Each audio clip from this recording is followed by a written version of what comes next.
Greetings, brothers and sisters. You can just call me Brother Moore. Don't worry about the doctor, professor, all that stuff. I really feel honored to be here talking with you about the book because it's for the people. That's the reason why I really wrote the book. Not so much name, recognition, money, nothing to do with that, but the ideas and the concepts that are related to melanin really deal with us as a people. But we're not the ones studying it. We're not the ones investigating it.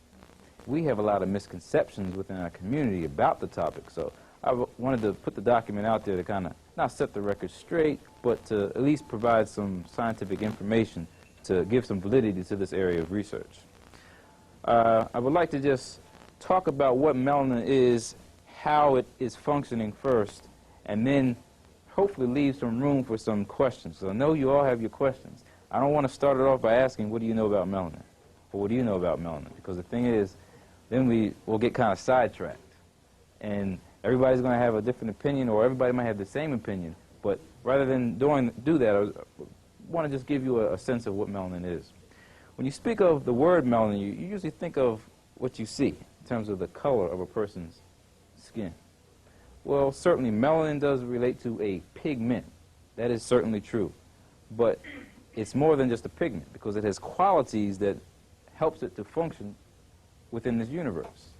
So when we speak of what I wrote in chapter 3, which is really the most important chapter of the book, to home in on what it is that melanin does, there are some advantages to having melanin functioning in the body.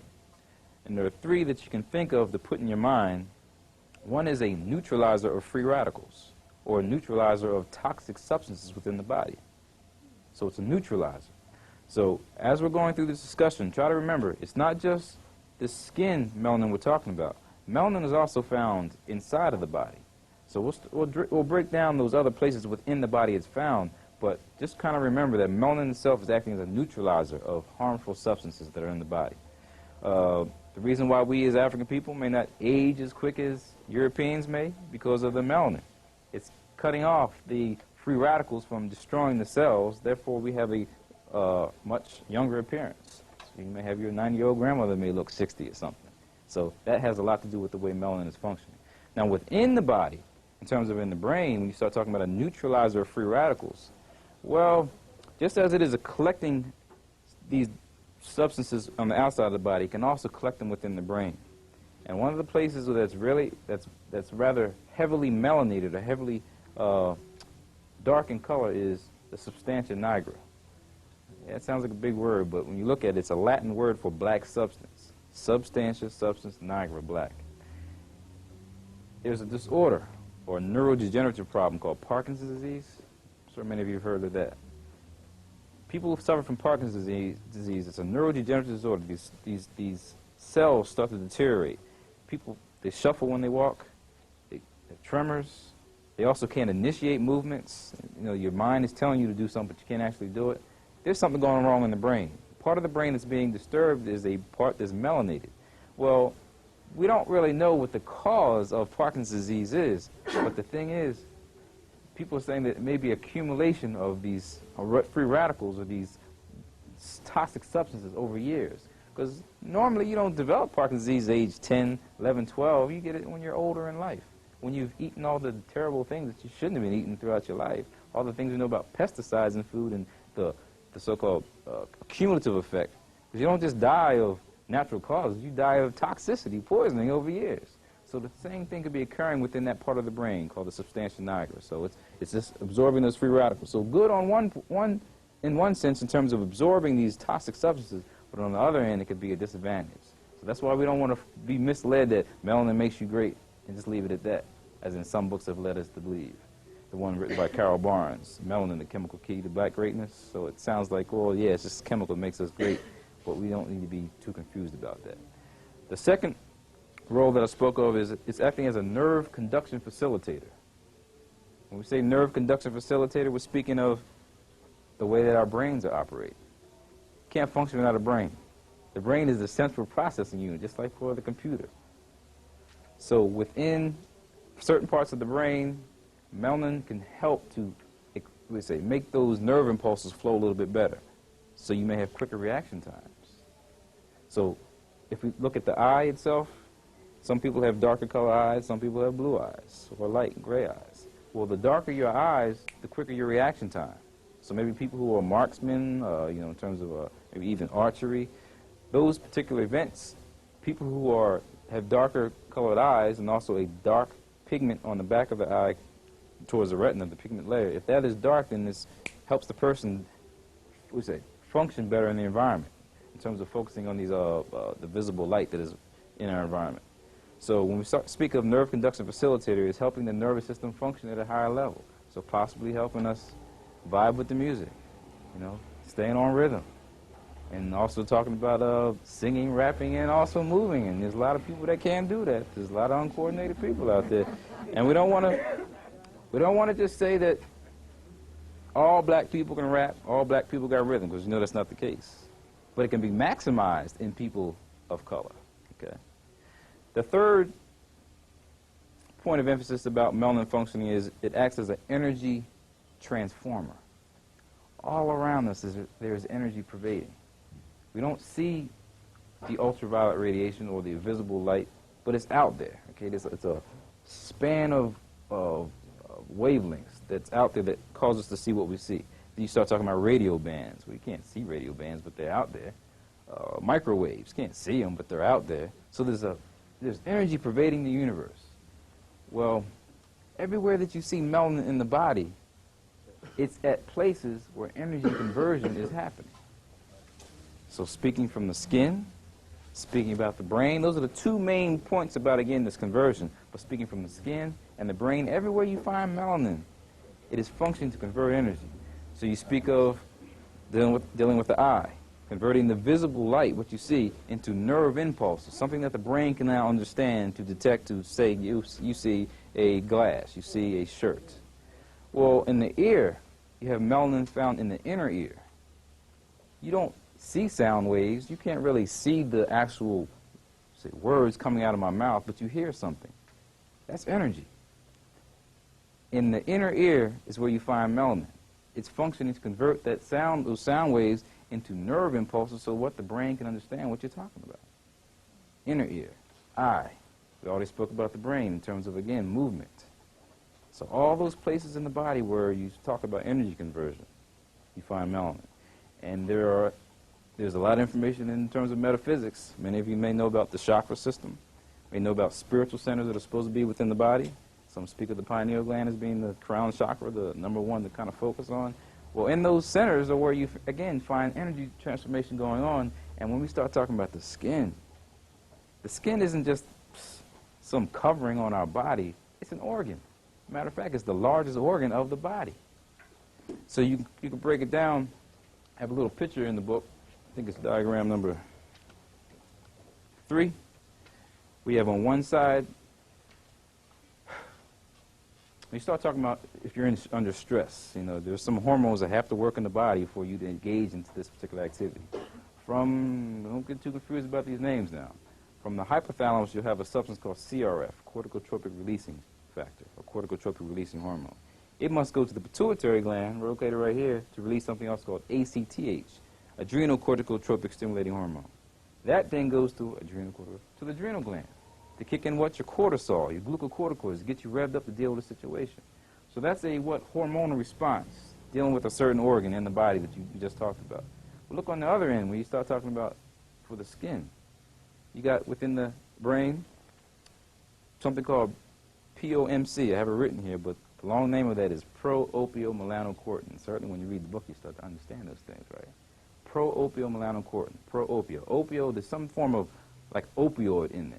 So you know about opium and how that makes you feel good. Well, there's something in your body that makes you feel good too. Pro-opio, melano. There's something in there to do with making you dark in color, something within that structure. Cortin. That's also where you have a breakdown of this substance we're talking about, ACTH. Well, POMC can go ahead and talk to the pituitary gland to make MSH, melanocyte stimulating hormone, which can also then go to the skin to produce more melanin. So just seeing skin color and just saying, oh, that's just a pigment, it's functioning deep within the body to make the body dark. And when women are pregnant, that line from the lineus nigra, from the navel all the way down to the vaginal area, what's going on there? You know what I mean? There's something to do with the hormonal effects of how the melanin is being produced from the hormones here in the brain then to the skin. So don't just look at the skin as some so-called covering of the body. No, it has a function within itself. And this is when we start to talk about being connected to what? The universe. All the things we know about now about dark matter. Dark matter being something out there. You can't see it. You don't know what it is, but they know it's there. And white people are saying that now in their journals. We don't know what it is. I had that, I think, in the chapter on material spiritual connection. They don't know what it is, but it's something out there. And if you saw the movie, show X-Files last night, talking about dark matter, this guy went to this accelerating machine, and he ended up,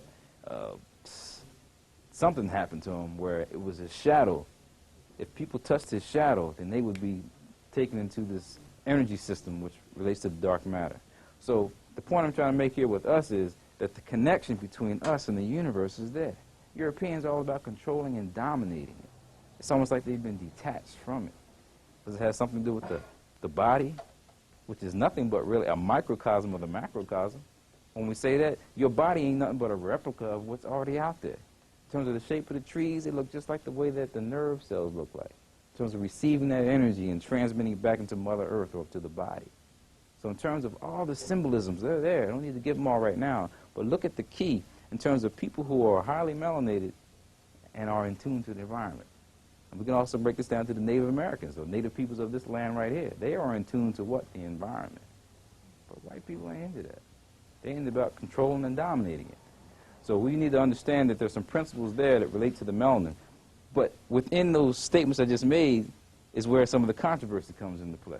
That's why the first chapter is on a critical analysis of the literature that's already out there, but from an African-American perspective. And most of you, I'm certain, have read Dr. Welsing's work, the ISIS papers, correct?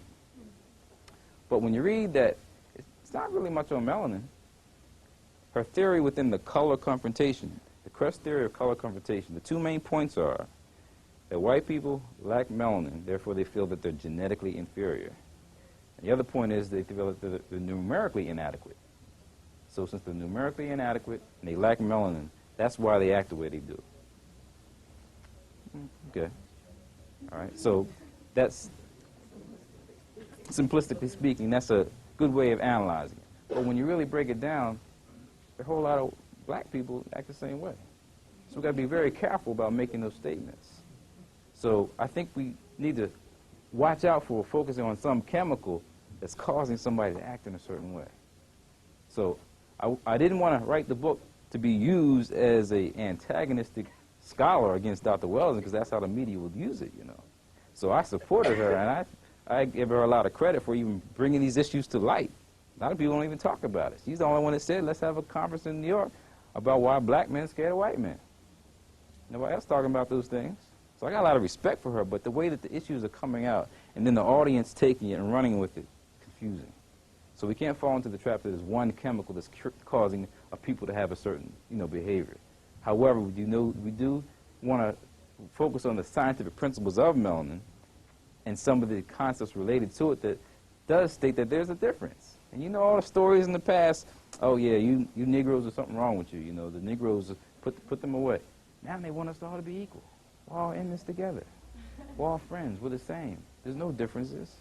There is differences. That's the point. We need to focus on, capitalize on, rather than downing them and talking bad about them. No, let's uplift them.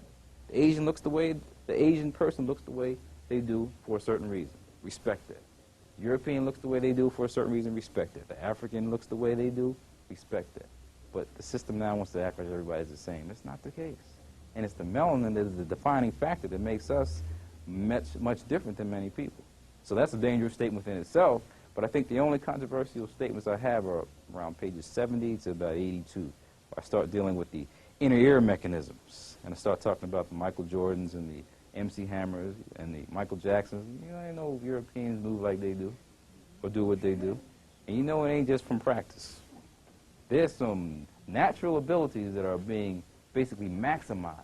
And we all have that potential, and the point is not to fall into the trap that there's some chemical creating it, but my whole point about the melanin is people who have a greater capacity to produce melanin in terms of the genetic thing, then the greater is the maximal ability for that melanin to function at a higher level. So if you, again, come from a African background, or you have genes that are, again, focused on highly melanated genes, then you are more focused on having melanin function at a higher level versus a European where it's weeded out. But we got to be careful about that because we know about all the things with slavery. I mean, half of us got white genes in us anyway. That's why we have such a vast array of colors within our community. So not to fall into the trap that it's just one pigment and this color that's supposed to be defining you as a people. That's the problem that I'm saying is the myth that's out there. But we got to understand that from a genetic standpoint, because there are many light-skinned people that are more revolutionary than the dark-skinned people. So it ain't got nothing to do with the so-called color of a person's skin. Genetically speaking, however, the greater it is, like I said, for your potential to produce melanin, then the greater it is for that melanin to function at a higher level. Those are the key concepts that I try to focus on within the document without falling into the trap saying that all black people are going to act a certain way, all white people are going to act a certain way.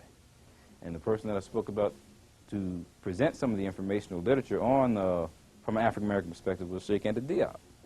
Diop was the only brother that was taking this stuff to the lab. He was investigating the melanin on what's in mummies. And you know what they did? They started to hide the mummies. They got them today hidden in the back where they're not letting people know, what the color of certain mummies were and during certain dynasties. But to put those ones out there that they want to be, bus go by so you can really hear this. The dark-skinned white people. Those are the ones that they want you to see. It's a fallacy, though, because we know about, again, the dynasties that were building things were African dynasties, period, no question. But the images that you start to put there for the people to see starts to mix people up. And Diop, took him 10 years to get his PhD. I got ultimate respect for the brother who was putting out information that was questioning everything that his so-called superiors knew. He was struggling. He had to write 2 PhDs to get to finish up because he was questioning, look, these people were black, period. This was an African civilization, and that's not what they was teaching back. They ain't teaching today either, right? So he was trying to take this to the lab. He developed, I think, the radiocarbon lab in Dakar, Senegal, and was actually studying the melanin content of the mummies. So he was really focused on the scientific principles, but he wasn't into kind of making any conjectures about human behavior. And even make a statement from his book, The African Origins of Civilization, Myth or Reality, where he talks about us not falling into Nazism. I have a quote in there in the first. So those are some of the opening comments on the melanin. I'm certain you have some other issues, either dealing with melatonin, the pineal gland, any other issues. I'll focus on them, but let me try to get a feel for where some of your views on this concept. Any questions? I have that point you just made highlighted about white people developing their behaviors based on where they came from, in the cold regions with harsh environments and all that stuff. I mean, what else do you base that on besides just conjecture? Well, it wouldn't necessarily be conjecture because you can see it in reality today. In terms of, again, Sheikh Anta Diop spoke about the 2 cradle theory. I don't know if you're familiar with that. 2 cradle theory. One was from the northern cradle, the other was from the southern cradle. The southern cradle is speaking of the African background. The northern cradle is speaking of the so-called Euro-Asian or the so-called Hyksos invasions, the mixed people, not the native African people. Well, in that environment where you're coming from north, you start talking about being xenophobic, scared of strangers. You know the whole story today. We ain't even got to go back in history 10,000 years ago. We can go today, where you got a black family moves into a white, no, that's what it reverses. White family moves into a black neighborhood. Oh, you see that? They move down the street. We complaining, talking. Black family moves to a white community. They throwing rocks at your house, busting out your windows, burning your grass, throwing crazy stuff. So we don't have to go way back then, but we can see some of the behaviors today in terms of, again, coming from the cultural experience. So when we speak of, again, as an African people being more communal, more so-called spiritual, more into not individuals, but into people, it sets up a different environment. It sets up a different way of looking at the world, not to control and dominate everything, because the whole experience, again, if you want to focus on the 10,000 years ago coming up to today, in an environment where there ain't much, you're going to do what? Whatever you got to do to survive.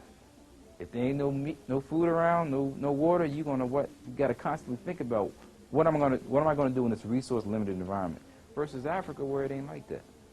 So we can look at these behaviors that basically can be carried over to this very day, but I wouldn't necessarily focus on a biological component.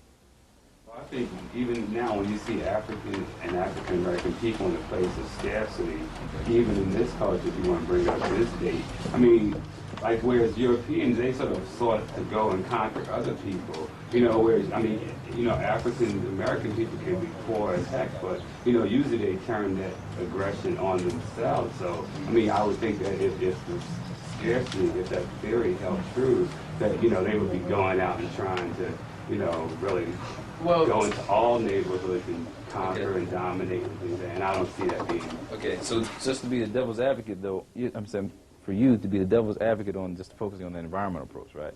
So the thing is not to just focus on this, that either. Not to just focus on a biological or cultural, but no, that's a biopsychological, social factor here that we got to put into play.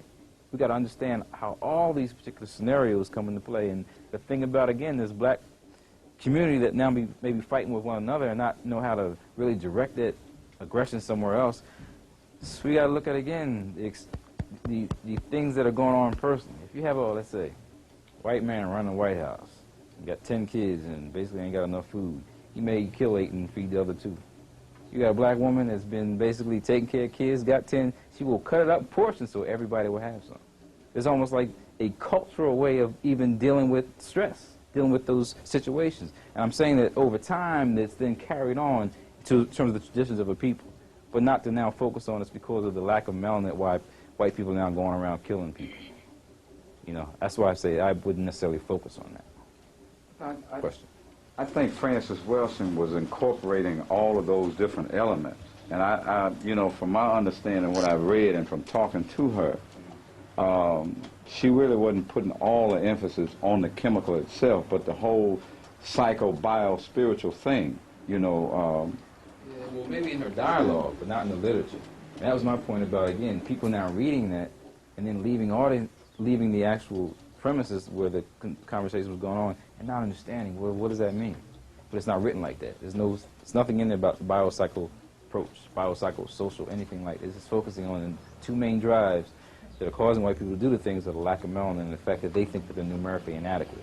Talk to a lot of white people, they don't think they're inadequate. Just the common people that you know. They don't think that they're normal. You have the normal, the abnormal defining what's normal. All you have to do is look over his documented history.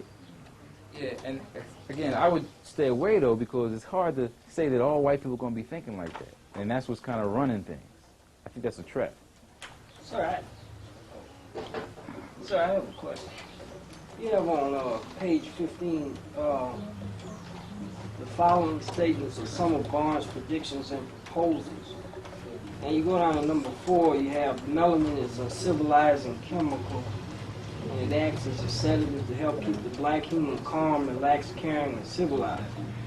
You have these proposals and predictions are misleading and should not be made unless there is scientific research to clearly support such ideas. But you are aware of the research that MIT did on this a couple of years back, right? I read something about that in Roots of Soul.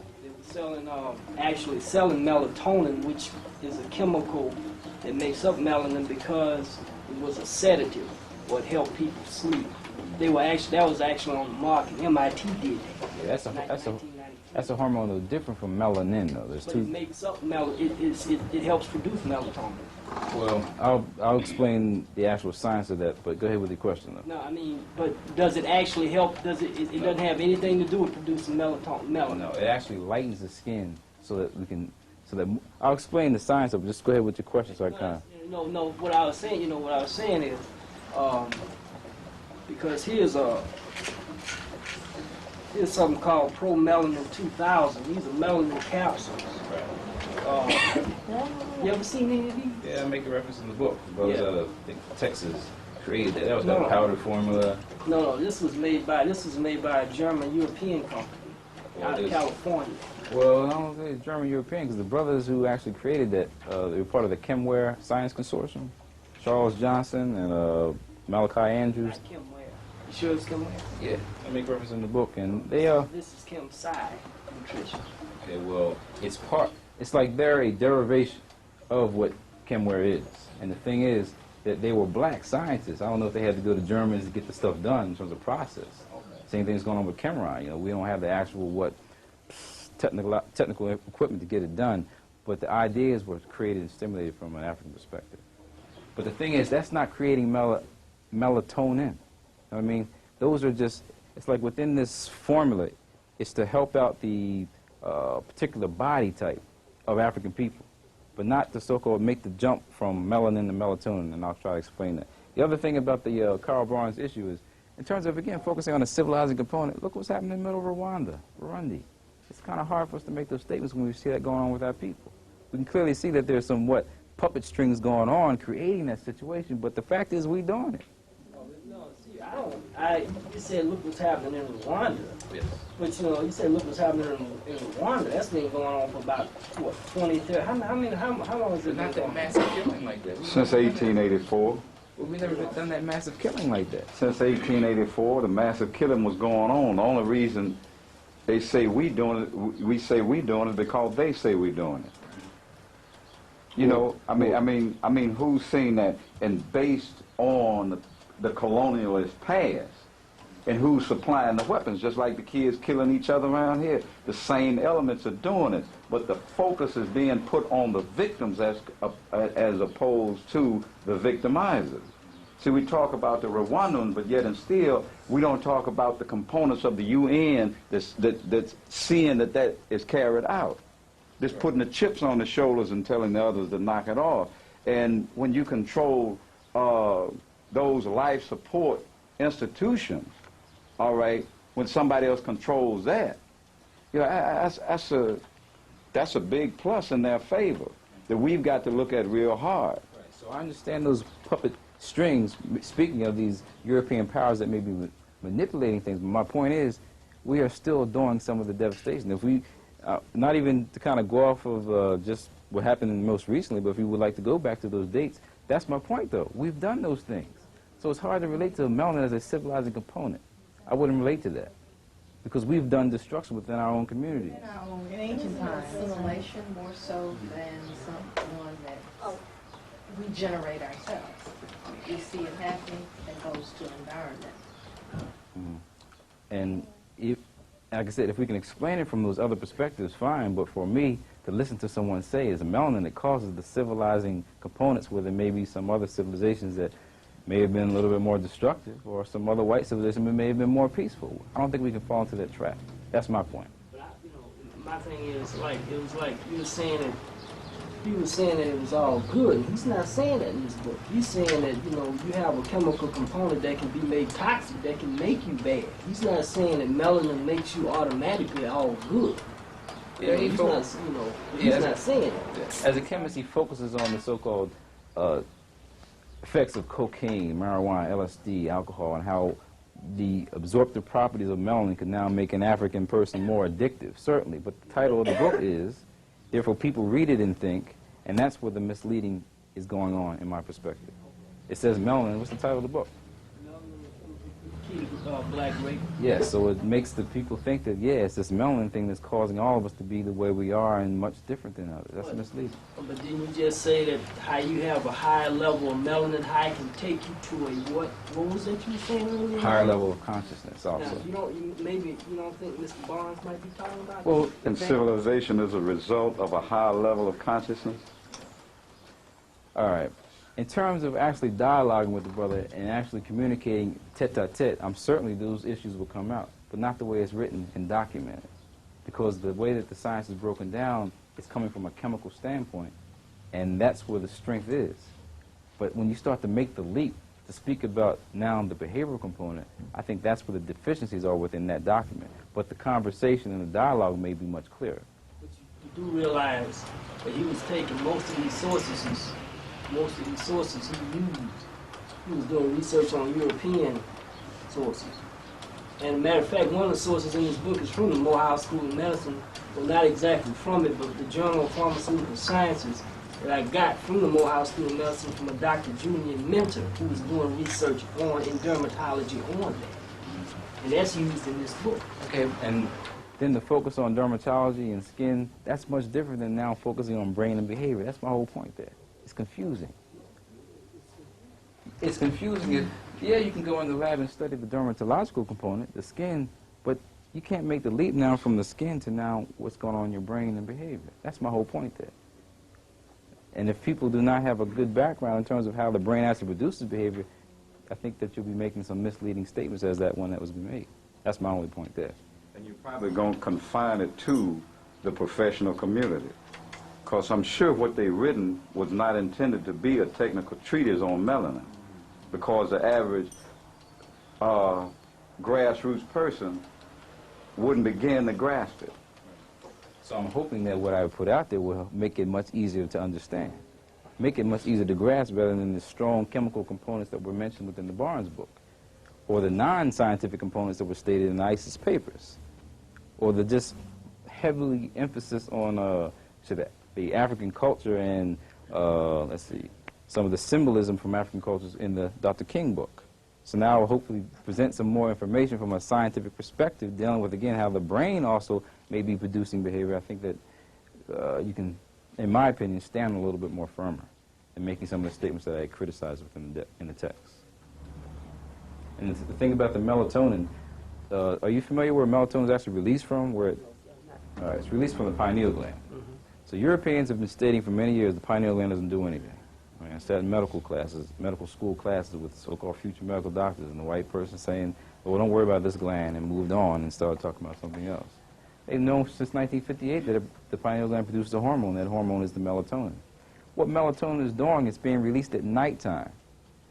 All it's doing is lightening the so-called cells so that more ultraviolet light can get in so that at least you can now function properly. So when you have serotonin functioning in the daytime, melatonin functioning in the nighttime, the melanin is actually retracting the granules. If I had a slide or something like a draw on, retracting the granules so more sunlight can get in. Why? Because the sun, almighty Ra, is important for all life. If you don't get the so-called ultraviolet radiation that's coming from outside, your body doesn't function well. So the body already has what the internal mechanism to deal with that. So you can speak of the melatonin as the moonlight, the serotonin as the sunlight. So what is actually happening is lightening the skin, not so much creating darker skinned people.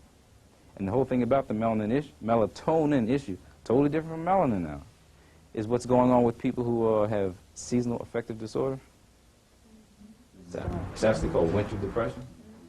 Everybody, it's kind of sad now in winter time, especially in fall time. September rolls on in and people are really depressed. Some people really go to the extreme of depression. You know why that's happening? There's an imbalance with that pineal gland and the melatonin function. You know what the reason why it's occurring, because again, the days are shorter during that time period. Again, our bodies are hooked up to the universe. The shortening of the days throws off the internal mechanism of the body. Those people that may have an imbalance with this so-called hormone itself, the melatonin, may cause the individual to then basically be off balance, down, sad. So whatever information you were speaking about in terms of the melatonin and the information there, it made reference to, again, making certain you're stabilizing a person's mood. So yes, it's a hormone, but it's not really directly related to the melanin itself. It has its own properties within inside to kind of focus on that's all hormones are doing. You take a teaspoon of sugar, throw it in a swimming pool. That's how hormones actually function in the body. So the most minute amount can have a drastic effect on the body. So an imbalance somewhere can kind of throw people off. And what you see with winter depression or seasonal affective disorder is an example of, again, the power behind, again, one little substance called melatonin, function on mood. It's really, in my opinion, really different than focusing on the concept of melanin, which is the actual pigment. Questions? It just seems like melanin is not being given its proper. I mean, it seems like it's being diminished when, in an apologetic type of way. And I mean, it's, when I read your book, I sort of hear that. And my thing is, I think it's okay to say we have something that gives us a greater, visual acuity or whatever. And I mean, people who don't. I mean, I try to stay away from black and white issues too. But, I mean, to go somewhere in that gray area and say, like, talk about the Michael Jordans and clearly state that this is why these people can do these superior things, because they possess this. Well, that's the first I heard the word apologetic used there. But The issue with, like I said, the most controversial parts I would have probably focus on the Michael Jordans, the MC Hammers, the people that may have more, again, movement within the realms of expertise that they focus on. The issue for me was, when this was coming out, it was a year late, and what came out before that was the bell curve, focusing on what genetics, and see, African people, they ain't smart. You see, it's proven now statistically with the numbers and all. So a friend of mine was like, no, you need to just go ahead and say it. African people are just more, they're genetically more, you know, advanced. And yeah, that'd be nice to say, but I wouldn't write it down in the document to state that, since I'll then get into some more controversy, and I just didn't feel like putting it out like that. So if the word is apologetic, then maybe that's to kind of explain where, if you're talking about a gray area. But the issues are out there, where white people are going to continually come up with these things about us being genetically inferior. And rather than fall into the trap and just say, now we're genetically superior, no, just talk about the advantages and the potential that makes us go to a higher level. That's where I think it's explained much more, I guess you could say, in that gray area. It's a semantical game then. You said the same thing. Well, the politics of it, I guess, is calling it semantics and making it apologetic. No, I'm talking about the way you were saying it. You know, what you were saying that what you're doing is utilizing semantics. You wouldn't call it this, you'd call it that, but it amounts to 6 in one hand, a half a dozen in the other. Okay, and the only criticism I have really of those authors is the way that the information is presented. Not so much that I'm down on them for the information they presented, but the dialogue and the way that's being presented to the people has not, in my opinion, made it clear. If so, then we wouldn't even probably have this dialogue now. I think what you know, I don't know about this gentleman over here, but would make me feel a little bit easier is that, you know, the thing about it, when I first heard you speak, you immediately went in on Carol Barnes, and then you went in on Francis Wilson. That's a lot of other people out here that's done research on melanin, you know, but you know what I'm saying? Written literature, that's yeah. the issue there. Not so much people dialoguing and 9 mock bars away. No, the written literature is what only thing I had to criticize. Mm-hmm. Okay, but you know, because you know, my thing is just like, I didn't get the idea that they were saying that black people were more superior because of melanin. I got the idea that they were saying maybe we were more civilized or maybe something else. I didn't get the idea that somebody was coming off as a black supremacist. Well, let's see. From the readings of, I guess you could say, some of the scholars outside of the African community, the premise is that these books are talking about a so-called superiority coming from African people. Even if Carol Barnes, Welsing, Andrews, the people of the written literature, King, aren't saying the word superior, it's being interpreted like that by the so-called outside community.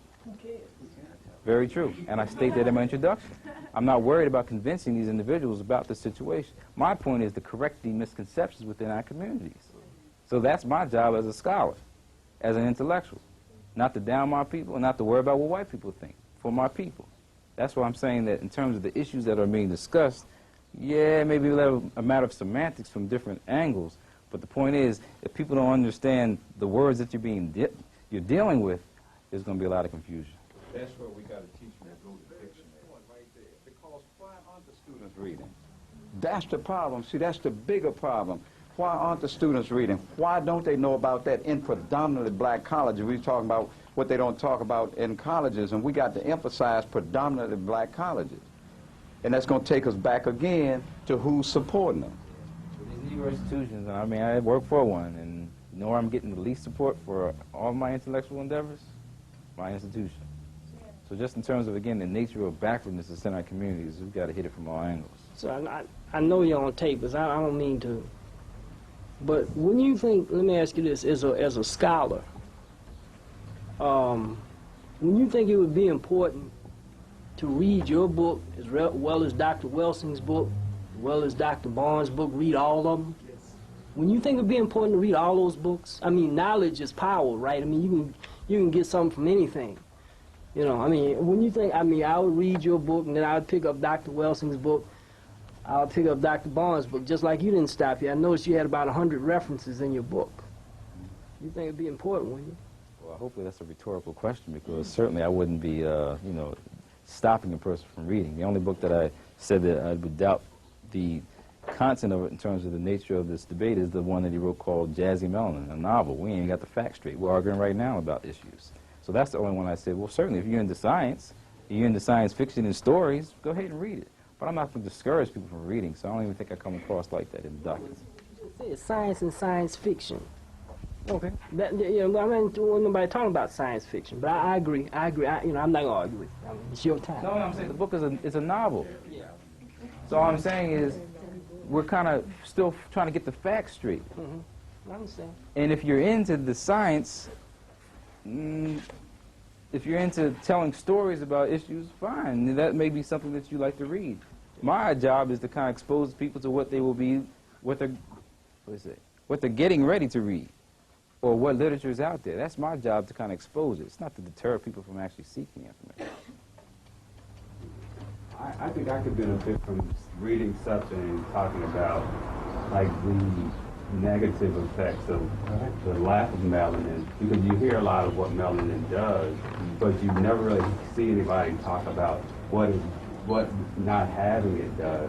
And you sort of have to get it from inference, but you really don't. I mean, I haven't, but you can direct See, the it. thing is, I was excited about the book coming out because there's a lot of information in there. And if everybody had read the book, it's like, oh, okay, we'd have these issues of dialogue because they're in there. There's one thing called PKU, phenylketonuria. All right. PKU is an actual genetic disorder. That's what they make NutraSweet with. PKU? PKU, phenylketonuria. Well, most of, phenylalanine, phenylketonuria. Phenylalanine is the precursor molecule to make some of these neurotransmitters. Phenylalanine to tyrosine, to dopamine, to norepinephrine, epinephrine. You need them for your body, your brain to function properly, okay? With PKU, there's a problem where up front, there's too much phenylalanine being produced. There's nothing to break it down. It accumulates too much. It can be knocked out by the diet. We just said it's a genetic disorder, passed on genetically, but it can be knocked out by the diet, by changing things up. So every baby in Georgia has to be tested with a PKU test. It happens basically in European people, white people, not black people. So just in terms of the political nature of that, we got our babies getting pricked. Now I got trapped doing that because I had a baby born in Georgia. You got to prick them for PKU. The PKU, you know what some of the manifestations of this disorder are? If you grow up and don't get this corrected at the beginning, you're talking about mental retardation. You start talking about a lightening of the skin. You start talking about some genetic defects where the person really ain't behaviorally inept. So in terms of the disorders that are out there where you can see where there's a lack of melanin, it's there. And the whole thing I mentioned about the Parkinson's disease, where there's a so-called destruction of those cells that are melanated. Well, in any disorder, really, if you start breaking it down in terms of the problems that you see, now you can start to see, well, what you need to do to make it better. So if we can look at the Parkinson's disease and people who have less movement because this part that is kind of weakening, what happens if it's functioning at a higher level? What's in our communities in terms of the rhythm, in terms of the way that we play ball and do our athletic abilities? Yes. My question is, when you decided to write this book, were you writing it maybe for people that didn't know any information about melanin, that maybe they hadn't read anything about melanin at all, and just maybe were under the misconception that from just maybe hearing it from people that melanin was the key to greatness, or just melanin alone would save them from whatever, but then I know that you referenced other books. I think normally when people have gotten to the point that they are even aware of melanin, they have done some other type of study, I would think. I know they've done some other study as far as the culture and history is involved. So, I mean, does this have a big effect on maybe some of the students that you run across with, maybe not any information, or just can you give me a little background on that? Well, that's the reason why I'm excited about the book coming out, because I don't know where it's going to hit first in terms of who's going to absorb it the best. Because the key issue here is it's for, like I said, the people, because of the issues that affect us. These are concerns that we need to be dealing with. In terms of the Pro-Melanin 2000, the so-called formulas that are out there that could possibly enhance our functioning, well, we need to be doing it, studying it, rather than having white people studying it and doing it. But the issue is, with all those scientific terms that I have in there, well, I made no apologies in the beginning in terms of subjecting people to it, because we need to know it. We need to understand some of those technical terms, because those terms do start to give you an understanding of it. So it's almost like I want it to be for the people, but the nature of the debate and the technical issues may not be absorbed by many. So I think that hopefully it's going to be on both ends. Yeah. And the reason why, again, I focused on the title, The Science of Melanin, is kind of focus on those issues, not be lightweight on it. That's why we're being labeled as pseudoscientists. See, you're not even empirically doing anything. You're not even addressing it in a scientific manner. So I didn't want to be caught like that. So I still had to come out with that strong scientific terminology. So hopefully it'll be for both ends, the academician plus the non-academician. The middle chapters in there are basically heavily scientifically oriented in terms of dealing with the ear system, dealing with the eye system, dealing with the nervous system. I mean, there'll be some terms that some people just will not make the investment into finding out what they really mean in terms of dealing with the locus ceruleus or the inner ear, dealing with the semicircular canals. Well, that may not be too much going on there, but the beginning chapters dealing with the issues that we were just talking about, Carol Barnes, Dr. Welsing, most people have some understanding of that. So some of the scientists don't know anything about that. So on the back end, when we start dealing with the material-spiritual connection, I was going to say that for a whole other document and then kind of focus on the pineal gland. But I decided to put it all into one. That's why I'm saying hopefully it'll be something for everybody in there. Good. I do. I guess to clarify what I asked earlier, in this statement right here, you said on a cellular level, melanin is a chemical secreted by specialized cells called melanocytes. And I guess when I read that, I don't know whether I'm supposed to take that from just all, it does that for all people, or is it differentiated with race? And that's where I find myself asking the question, is this just for blacks, or is it for blacks and whites? You know, like, is the melanin in the brain the same? I mean, but in Carol Barnes' book called Jazzy Melanin, you know, he talks about a couple different types of melanin, And they exist. and different in whites and blacks, and I look for that differentiation in your book, and I really see. Okay, well, in the introduction, which is kind of long, most people haven't gotten past the introduction. You know, I keep asking about it, and they're still reading that part. Well, I kind of emphasize things within there. And the whole issue about melanocytes, which are cells to produce the melanin, white people have melanocytes. They just don't have a lot of melanin to make them black. And why can we say that? Because they can go out there and tan. It's something. They usually manifest themselves as liver spots. All right. But just the fact that they can either have that or just tan states that there's melanin there. So there's cells that can produce it, but they just don't have the high capacity in terms of producing a lot of melanin to make them dark. And even the people who don't have any melanocytes, they're basically lost with no melanin, are basically albinos.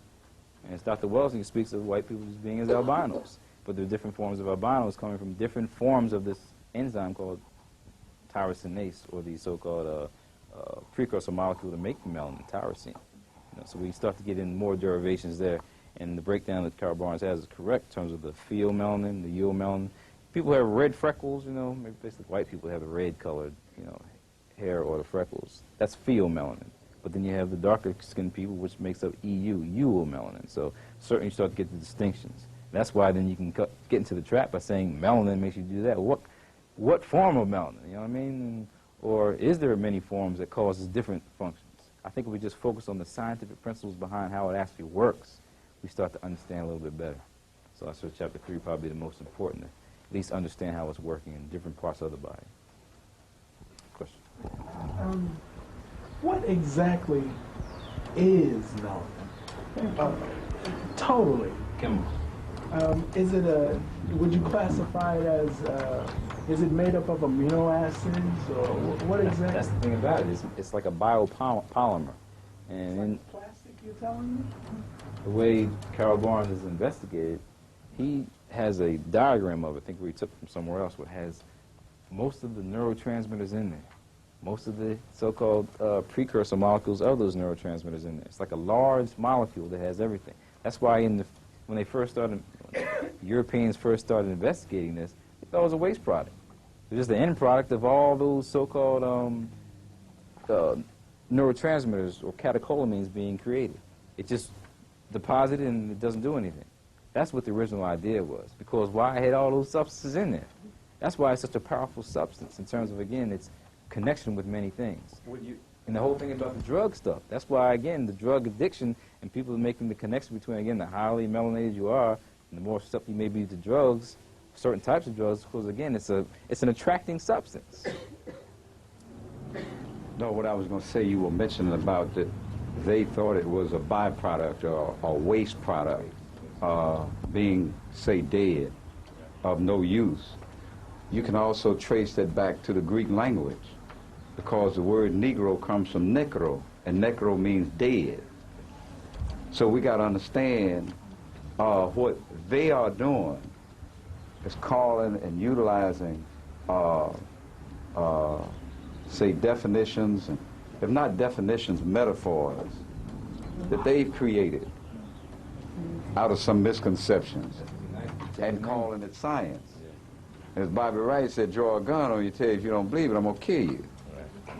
Well, it'd be nice if we go ahead and say it. Call it something else besides the melanin, you know what I mean? To give it a more descriptive name for something that it could actually be, doing. So. No, but not that the melanin is a bad name for it, but you was talking about a waste product, and they thought it, they thought it was a waste product, and I'm just looking at how the language plays into that.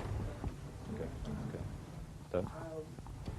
My next question is a continuation of the first question. If melanin has all of these things, and if it's a polymer, and my understanding of a polymer is many different things, like you just said, wouldn't that give it some properties that would definitely, and I think you did mention this in the book, it will have certain properties that will make you, I don't know any other way to put it but superior, in certain aspects, in your ability. Thank you very much. It is an enhancement. It is an enhancing chemical. So seeing as how it is an enhancing, or from the way I'm looking at, and I read Barnes, and I read Richard King, and I've read Francis Welsing, and I've read some of your book, and I've not finished it yet. And I'm, it's moved up a notch on the list now. But I'm understanding that being as it is an enhancer, that would lend some legitimacy to the things that King and Welsing and all these people are talking. And I don't doubt their understanding or their legitimacy in explanation. It's the way that it's being interpreted by the people and the way the documents are presented. That's what I'm criticizing. Not every single lecture that's been out there, but the key to kind of focus on your thing about the advantages. What are they doing with drills in terms of the ends of the drill bits that go down to the ground? Right, it's what? To absorb the heat so they don't crack. The stealth bomber, is it white, blue, green? It's black. Okay, so in terms of the properties that are now into the physical world, in terms of the way it's been now taken out of the laboratory to be utilized, certainly we can see there, therefore you can make the easy extrapolation to the body, well, it's doing the same thing here. So I understand that, and I'm trying to present it that way, but I would stay away from the word superior. Now, why would I also do that? Because my understanding of, again, when you start talking about origins, when you start talking about white people or Europeans, you ask them where they came from, they won't know, okay? Some of them may say that, but they really don't know. When you start talking about the change of, again, African people into Europeans, being stuck up in that cold place because of maybe some cataclysmic event, causing them to be stuck there for many years, there's a whole group of fossils called Grimaldi man that have rickets. G-R-I-M-A-L-D-I, Grimaldi man. Like we have Australopithecine, we have Homo erectus. So all those types of fossil names. Well, Grimaldi was the fossil that was found there in Europe. It had rickets. What is rickets? A bone deformity. Okay, coming from why is it being deformed though? Where does vitamin D come from? Sun. Okay. So these people who were dark couldn't survive. So that's why, again, I focus on, well, certainly depending upon the environment you're in, it may be an advantage. Certain environments, it may be a disadvantage. People were dying. So they had to mutate or change over the years, and that changing caused them to survive much better. Well, I was just going to comment on Grimaldi, man, as per Sheikh Anta Diop, and his reference to the fact that it was not until they had discovered, and this is what really gets me, because he says, if I'm not mistaken, until they discovered fish, or how to fish, and began to eat fish, did the rickets, that's when the rickets disappeared, because fish was a source of vitamin D. Then I think back to things that I've read about how the ancient Egyptians, when they would run across a red-headed human being, automatically assume or say that he was a child of Set and therefore evil, and would kill them immediately. And then I think about how Francis Cress Welsing and all these other people talk about how these albino children were ostracized, and mothers loved children no matter what they are or who they look like. And perhaps they would push them away, but yet continue to feed them until they got larger, and then explain to them, you got to get out of here. Because if you don't, you're not going to live. They're going to kill you. When they lay eyes on you, you're dead. So they perhaps migrated northward, and this is all theory, of course.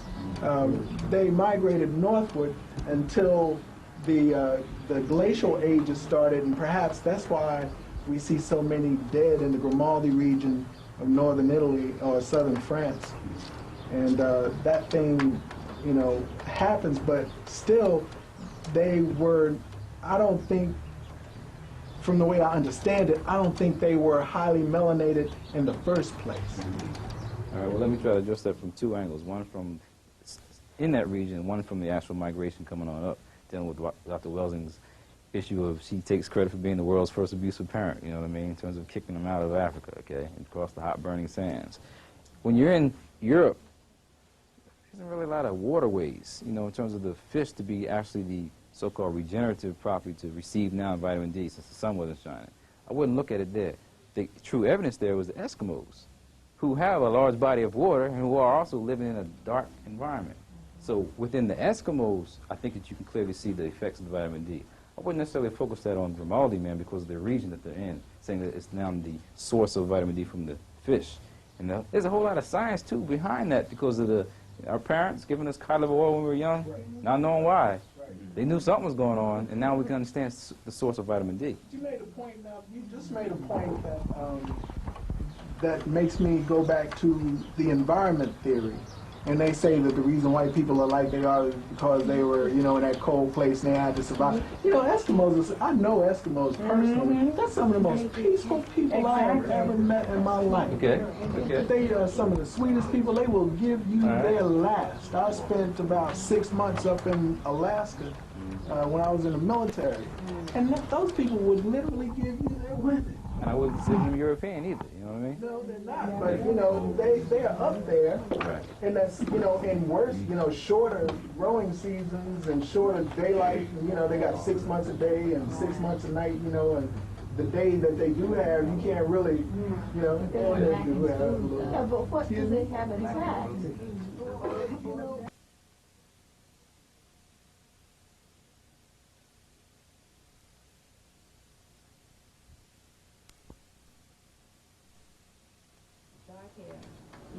So then that goes back to say that they were perhaps definitely, what do they call them? Definitely not. They are not. Well, we realize that they are not. There was a land bridge for everybody going back and forth. I understand that, but I'm just saying that theory, then that kind of blows that theory out of the water, talking about it's their environment that made them evil.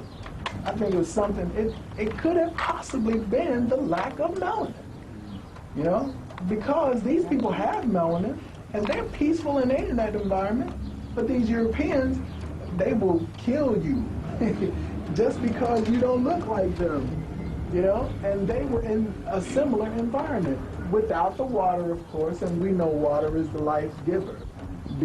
Above and beyond all things, one must have water. I just would find, I wouldn't down the statement, but I would find hard have a hard time finding evidence to state that that was the case, that it's because of the so-called chemical that really caused them to act like that, and now that has been in their genes for so many years. Could be, but may not be. So I won't emphasize that as a point of conjecture. The thing about Africa, in terms of leaving Africa and now going to Europe, it's kind of hard to believe that a few people who were looked at as the so-called albinos or whatever would then accumulate to make the amount of people that we see today as Europeans. It doesn't really correlate.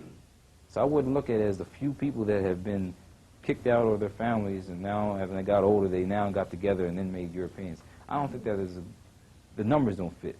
And the whole issue about us and albinos, we got albinos in our families today. We got albinos in Africa. We don't ostracize them today as the record states that they were ostracized in ancient times. So ancient times, there is actually evidence that states that? Yeah. That they were like banned? Yeah, that they wrote down. That's written. Yes, they were called the children of Set. Set was associated with the Red Desert. Matter of fact, Job talks about that in his book. Well, if that's the case, then certainly there could be some credence to that. You know, I don't have any evidence. I haven't read the documentation to state, therefore I'm not going to present that. But if it's there and I can read it, then I'll certainly know. Okay. And the other thing is, they say Bobby Hemmett was talking about on the temples. There's something about Tamahu people, and it's even written in the book African Presence in Early Europe by Ivan Van Sertima, Journal of African Civilization. In there's an article about Tamahu means created people. So this could have been way back then where, now I'm giving some, because the argument that I get in class is I present some of this information and students want to go ahead and bring in Yakub, you know what I mean? It's like, I can't deny it, but also don't have any proof to stand on it. I would only focus on those things that I can now see with some evidence. And that's why I say I would personally focus on the Grimaldi issue. But I'm not going to down somebody who's going to talk about the Yakub. And the bottom line is they don't know where they came from. Therefore, there could be a whole lot of issues that, people could be throwing darts at. And I want to, should I? Stay out of that argument. You know what I mean? But the issues are on the table, and as more research comes up, as more people document things, hey, maybe we'll know. And also the thing is, well, we don't care. What are we going to do now that they're here? You know what I mean? So it wouldn't even be much of a issue to kind of focus on to find out where they did come from. But the fact that now they are here, and we as a people ain't really organized to deal with the situation that's going on, that's where the concern needs to be.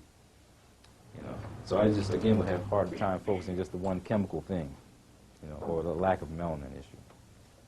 Would you be more comfortable, not to say, but if you were to qualify your statement about the superiority of melanated people, would you be more comfortable with that, such as, we know that highly melanated people can tolerate UV rays a lot better.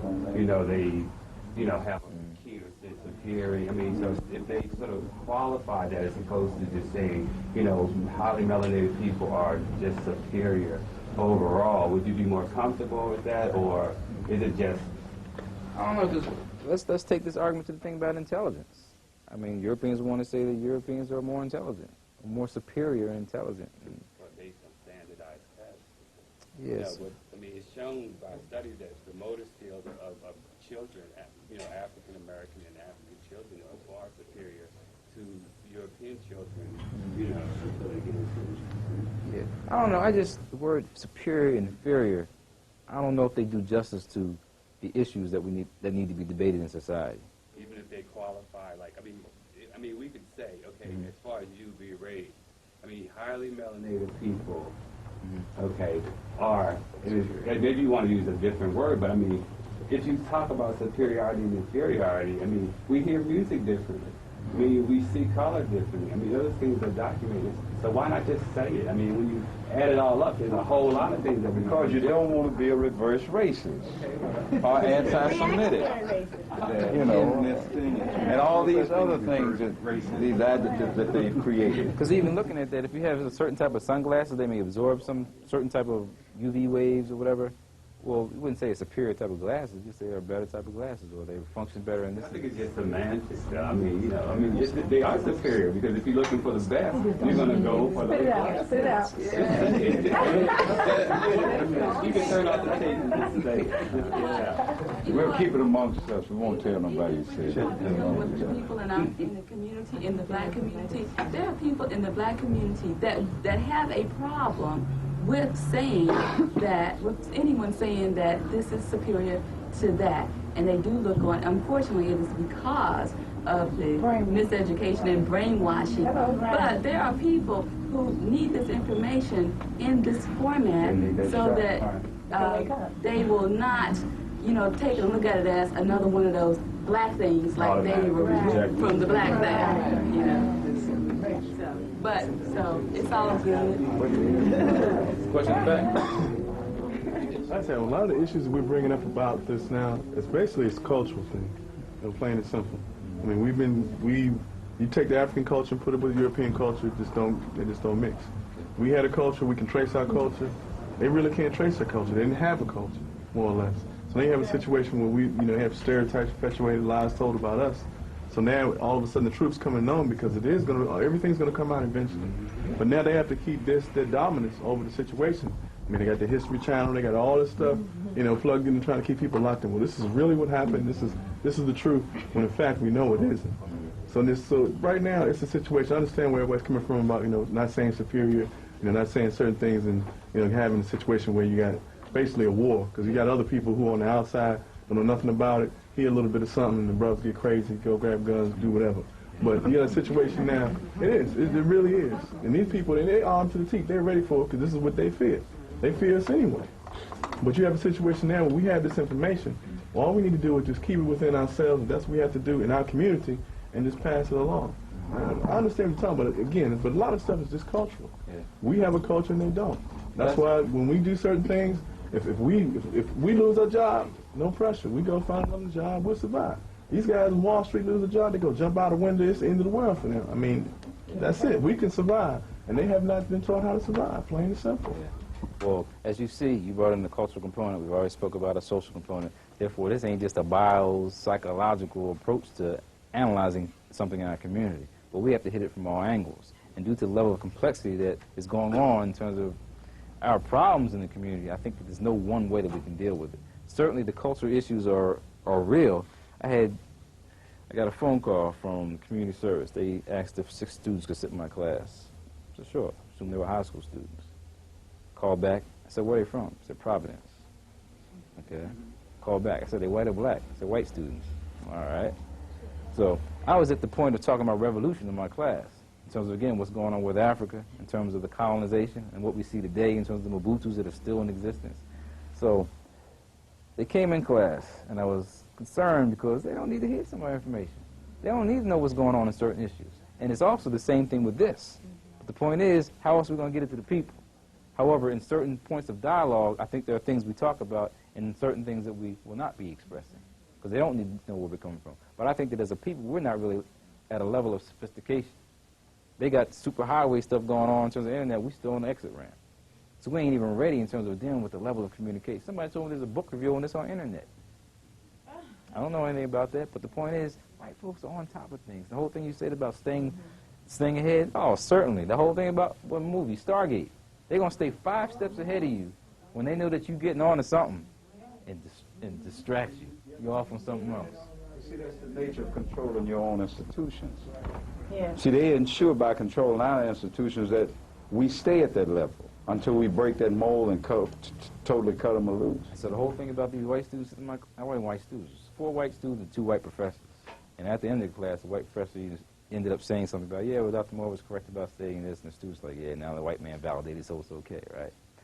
There's somebody on campus who actively campaigns against people like Naeem Akbar, who used to be at Morehouse College, used to be the chairperson of the psychology department.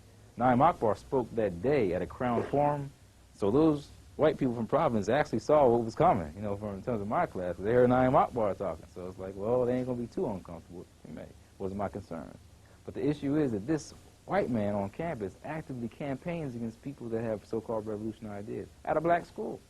So the whole thing you said about the Negro institution, the Negro mentalities. So my issue is I don't have any support.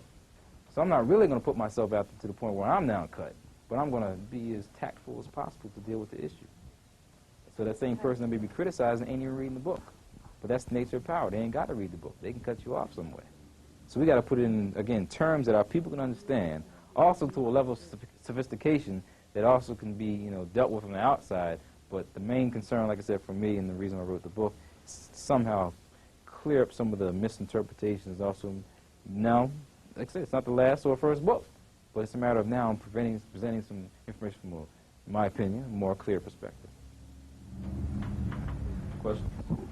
I would like to know some of the, beyond the whole issue of superiority, inferiority, just some of the things that melanin does for us as a people that allows us to do some things that maybe whites can't do, and then vice versa. You know, what are some of the things that whites, when I say can do, I mean genetically, you know, speaking. Genetically? I mean, what is it, me being a dark-skinned person, melanated person, you know, that I might have an advantage over, per se, you know, a white person? I would focus on the physical, you know, the psychomotor, not so much the genetic things. Okay. Because the things that you can see through evidence in terms of, again, movements. You know as well as I do it. In terms of basketball, there ain't nobody plays basketball like Michael Jordan. Right, but that's a physical thing. Right, but I can't focus that on just genetics, you know. Okay. I would look at what the manifestations of it are in terms of the biology. The manifestations come on the physical level. And then with the music, and the whole thing about the drum. And you had the drum on earlier, we're not playing it now, but the drum just ties in, just brings it all together. And the whole thing about during slavery time is they banned that drum.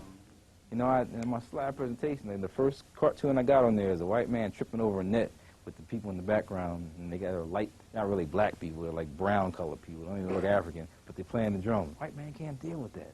But there's some rhythm in it, and there's something to do with, again, maybe our physiological apparatus that helps us deal with that information.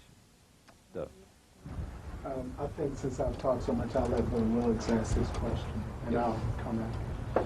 I was just going to say that, you know, a lot of that, you know, like the whole rhythm, you know, you have to get into like right brain, left brain type of functionality when you're considering, you know, based upon the theories that I'm coming from, the cultural differences between blacks and whites have to do with the way we perceive the world through, you know, either a right brain or a left brain. And, you know, all the scientific research that's coming out today is showing that the right brain functionality is superior to left brain functionality. And black people are more right brain. That's where all that rhythm, that holistic type of communal type of attitude, et cetera, comes from. Left brain is that segregative, you know, that, you know, they can see, all they see is the separation. They don't see a community of people, they just see a community of individuals, et cetera, et cetera. And that led to the development of the two divergent cultures and the mentality, the mindset, you know, that they have, that they can, you know, separate, the idea that a child within a woman is not a human being, because it's a very segregative type of thinking to be able to isolate and alienate, you know, two, you know, live creatures. You know, that's just that type of polarization that led to the development of different cultures. And the problems that we have today as black people is that, you know, superimposed upon our normal mode of function is a left brain mentality, a left brain society, you know, left brain approach to dealing with our problems, you know, as far as relationships, you know, the way we relate, you know, trying to explain, you know, how Michael Jordan does that, you know, it's all in the rhythm, but that rhythm comes from that whole right brain functionality. How does melanin affect right brain, left brain functionality?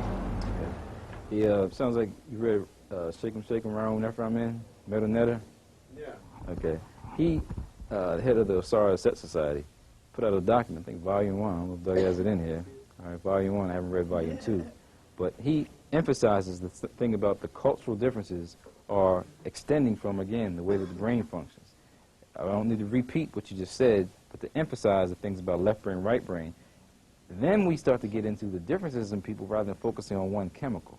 Okay? So if we kind of now take it to that other level of the brain and psychology, which the chemists will not know or express in a fluent fashion, I think that's where we need to focus on. When you start talking about the left brain, you start talking about what we do to master so-called standardized exams. Yeah, white people can do that, and that's why I like to be a devil's advocate again and talk about the superiority stuff, because then they'll say they're superior. See, our left brains work better than you. The whole thing for us is not to get into left or right. You need the whole damn brain to function, okay? So don't excuse the word damn, whatever, right? The thing about the melanin is it's found in certain regions of the brain, not the entire, say the entire brain because there's some color to it, but in terms of the functioning of the locus ceruleus, the raphe nucleus, the substantia nigra, places where what? Neurotransmitters are being produced. In terms of what we did as an African people, by building pyramids, by making sphinx, by building and being in tune to the environment, that has a lot to do with the way people were thinking. Today, we don't do that. In the past, there weren't no radios, there weren't no TVs. What were you tuning into? The divine universal consciousness. And there were no white folks. All right, there weren't no white folks. And today, the issue is we have external information. The radio telling us what to think. TV telling us a vision. All these other issues going on, not causing you to now master both sides of your brain.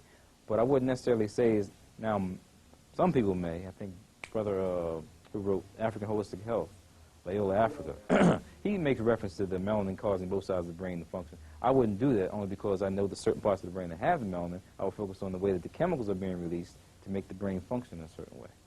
But the thing is, you're correct about, again, now distinguishing brain sides, hemispheres, which cause the person to think in a certain way. I'd like to address again the fact that there has to be something about melanin. And the reason I say that is because if you take a white person and you take a black person and you just happen to let them cohabitate, make love, have a child, whatever it is that you want to say, that child is going to look more like a black person than a white person. I've seen it all too many times. And if you do it enough, that white person is going to disappear until, bang, here he is again. Genetic survival. Genetic survival. So my very base biology class in high school told me that brown eyes, black hair is a dominant gene. Those things have melanin. That's where the melanin, you recognize melanin. Brown eyes, black hair, and evidently the melanocytes in the skin. That says that there's something wrong there with that white person with blonde hair and blue eyes, since it is a recessive gene. Okay, and maybe make this statement right here to kind of get you to think a little bit more about it, because I feel what you're saying, you know, but the science kind of makes me stand on another so-called pedestal. Why? Because in the brain, the melanin is usually similar. Even though a person may be white, even if a person is albino, compared to a black person, the brain melanin, or the part that produces behavior, is almost comparable. So it's hard to make the leap from the skin stuff to then actually behavior.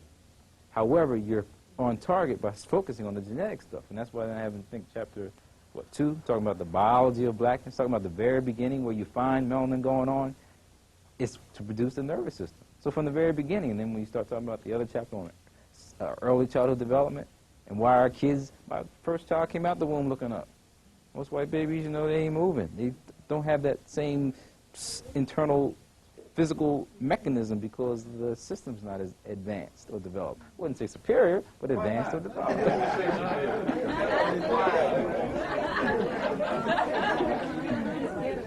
Well, so that's what I would do. So hopefully I would do that, Doug, to kind of get you to think a little more about, well, wow, if the brain melanin is almost the same in terms of albino or white person, black person, you can't make too much of a leap. Is it really this about? Well, see, you're saying about the same. Right. So that means that it is not the same, but it is similar. That's why I focus on in the introduction and throughout the book is the greater possibility or potential you have of making melanin, the greater it is for your melanin to function at a higher level. So certainly there may be some differences, but when you start, all white people can walk. There's some white people who play basketball and dance. I'm going to go off the record. Several thousand years will attest to that. Well, I don't think I would even deny anything you said. I wouldn't even attempt to be in a position to try to refute it. So I would also kind of want to see how are you feeling the way that I'm presenting it? I wouldn't deny any of that. I think that the way I even present it, in terms of talking about the advantages of having it, what it does, where it is in the body, and what it can do, I don't think I would be hesitant to kind of believe that, because I do read the other documents that relate to our African history, but I'm trying to, because there's been several questions from certain angles to kind of say that, well, you don't really believe that. I think what's happening here, too, is, for instance, Francis Welsing and Richard King and Carol Barnes and all, these were some of the quote-unquote black pioneers in the mind sciences, in any sciences, to come out and start dealing with melanin and see and all come to a consensus that because we had it, that we were, to an appreciable degree, operating on a higher level than people who didn't have it. Now, this gave us a necessary high. We needed that boost. Okay.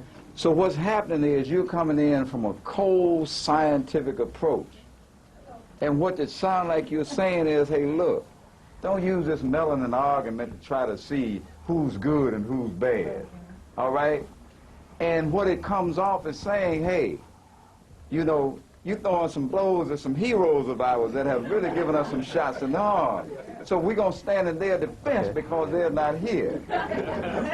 Now, we appreciate your science, but we're not going to throw them away and say that melanin is really not one of the keys to black greatness, because without it, we would be white folks, and we got the historical record to show what that would do.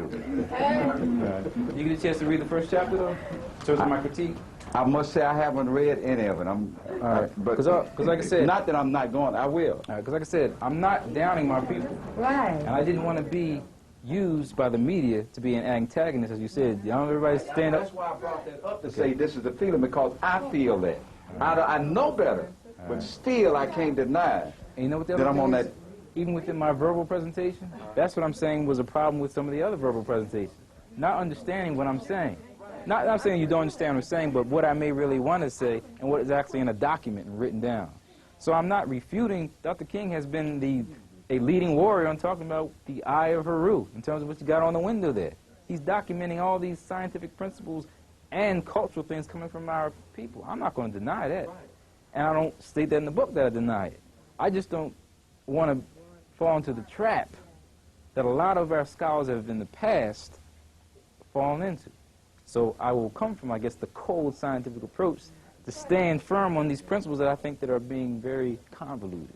And at the same time, understanding what you're saying, because you were saying, well, all white people not like, because right now, in this age of diversity as it's been created by the CIA et al., all right? In this age of cultural diversity, multicultural diversity, you know, we don't want to say that anybody has an advantage or anybody is superior. You want to forget that, because white folks done squeezed all the juice out of that, so to speak. All right, so we don't want to say that, but I think we still going to have to look at it in that respect, and don't let this information cause us to forget the admonition that Chancellor Williams left, and that was from the documented history that the white man is your bitter enemy. Don't forget that. Yeah, and I don't think I emphasized that throughout the document. I only made a statement in the front that I wasn't concerned about how they felt about the issue. And that's why I'm not even concerned about the faculty in supporting me with my concerns, because they're not who I'm really, they're like the pawns that are part of the problem. So that's not even who I'm writing it for, but it's for the people that need to kind of digest the information. So the whole issue about, again, focusing on the enemy and knowing who the enemy is, I don't want you to think that I don't know. I don't understand. But just to put it out there, and I think I may... Some kind of way you got to weave that in there, brother. And I think that's why I think through the dialogue, and this is just the first one now. I mean, like I said, I thank Doug and Regina for even giving me the opportunity to come here and speak. And that's what I say, I've been waiting for the people to read this stuff, because I've been talking about it for a year, and it ain't no book. Now people got it and ain't got past introduction, you know? Well, after they, not all the people, but most of the people that I may communicate and converse with, they're not really digging into what I'm trying to say. So I think that hopefully from the dialogue that's in the book, we can now have hopefully a more clear dialogue. I have a question based on, I guess, amongst African people. Do they produce any level at all of melanin? Because from my understanding, if you take two albino Africans and they got together and produced an offspring, the offspring would have some melanin. Wouldn't they? Or would they not? So genetically speaking, that can occur. What's up with that? Well, when we want to focus on, and I'm not a geneticist, okay, but when we focus on the creation of albinos and the appearance that they have, yes, they can mix and make people of color, but the point is, within that person, there's nothing on the outside. But when we start talking about the creation of melanin and the actual derivation of it, what's in the brain may not be forming the same thing as what's in the skin. Yeah, that's what I'm asking, you know, as far as Different. it should be something existing somewhere in the body, whether it be the brain or something, for them to be able to produce. It's the genetic blueprint. Okay, right. But the thing is, even within the brain, that brain melanin is being produced in a different form, matte, than what we have in the skin. And let's look at the brother Yellow Man, albino, but he's got some rhythm in it. Brother's got some soul, doesn't he? So we don't want to fall into the trap that just because you ain't got the melanin, you ain't got the soul. That's why I'm saying that. We can go even further than that and look at Johnny and Edgar Winter. The Winter brothers, the white boys, blues, white boy, pink-eyed, blonde-haired, white-haired albinos. They used to play some of the funkiest blues I had heard. So all I'm saying is we could probably find a whole lot of exceptions that make it difficult for me to now rely on that end. But in the highest sense, we got to look at who expresses and displays the highest amount of human responsibility. Not technological advancement, but human responsibility. That's where the difference comes in. Technological advancement, but human responsibility. That's where the difference comes in our culture and their culture. Get the next question. I think, were you here in the beginning when I talked about the bell curve? It's like when the book came out, Bell Curve, and then my book hadn't been out on the market yet. One of my buddies was like, look, man, you might as well go ahead and say it. We're superior, you know what I mean? So that whole issue is on the table, you know. I'm just not picking up and running with it. That's all I'm saying. I like that. I just wanted to ask, just throw this out there. You know, you made a comment, Doug, about the Winter Brothers playing some bad blues. But they have developed blues.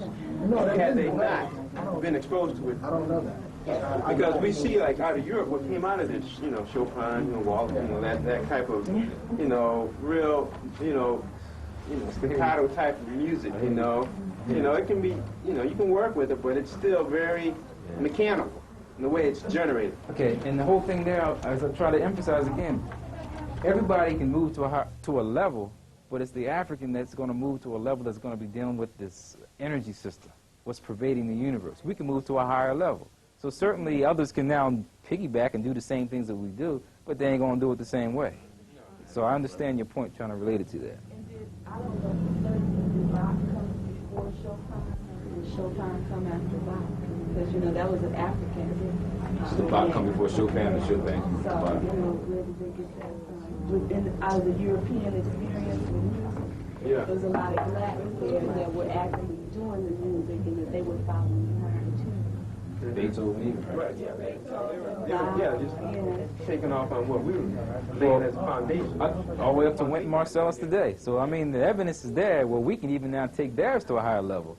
So, yes, there's some differences, and that's my whole thing. Not to just talk about everybody the same, put everybody in the same little bowl. Nah, let's look at the differences. I would say acknowledge the differences. Accept them, rather than focusing on, well, who's superior, who's inferior. But by talking about why the Europe, because the whole thing about, you know, with the European, they say big legs and, you know, fat butts, they can stay on ice much better than us, you know? Yeah, go ahead. And in terms of us running all these track races, I mean, we built to be gazelles, you know, running. So just in terms of the body types, we'll just respect it, but not talk about now somebody's superior because they doing something. But we are We are superior, and that is at the core. That is at the core of his racism. But That is then, why, because given equal opportunity, there's not too many areas that he can vest us in. Whether it's the sciences, because we gave him the sciences to begin with. He's just taking it to a certain degree. But anything, you just think of anything. And right now, the only thing that he's got over us is economics. Yeah. But the one brother that went up and became a billionaire, according to his terms, they took him out. Because if he did it and other blacks see that he can do it, then we start thinking, well, we can do it. And then we take over his whole power base, and he has nothing left. And the last thing that he can work at is his little radionics, which is electronic juju. That's his next frontier that he's trying to exploit before we get back into it, so he can still maintain power on that level. until the magnetic poles shift, and that's going to wipe it all out.